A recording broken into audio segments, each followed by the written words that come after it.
So another DeltaMath help video. This is for the section on exponentials of various forms and units. I just randomly picked one here that popped up.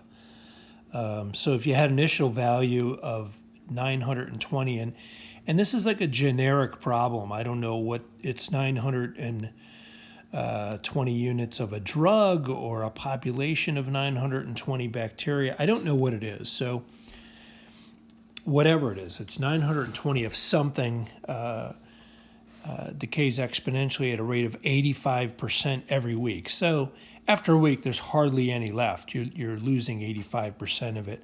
What's the value after 21 days? And of course, we're going to have to be smart about that. We're going to have to, if we're talking about in terms of weeks, then we got to convert that right away to 3 weeks so we don't run into a problem here. If you remember our basic exponential growth formula, it was, given any amount, we would start with some initial amount, a sub 0, and then we'd either do 1 plus r or 1 minus r, depending it was growth or decay, and raise that to some time value. Of course, this is exponential decay, so we're going to use the minus in this case, and we can actually just plug in our values. So initially, if we're at 920 whatever, and we decay at 85%, that's 1 minus 0.85.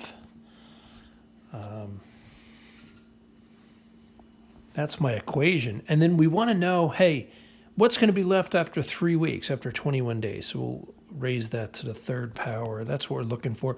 And really, we're not doing any algebra here. This is just arithmetic. We're just plugging all those in.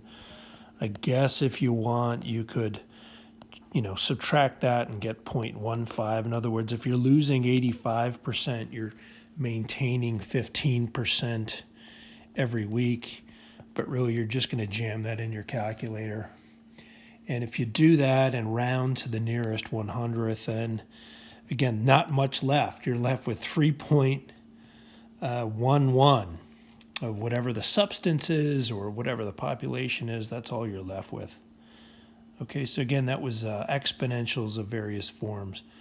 I hope that was a helpful video.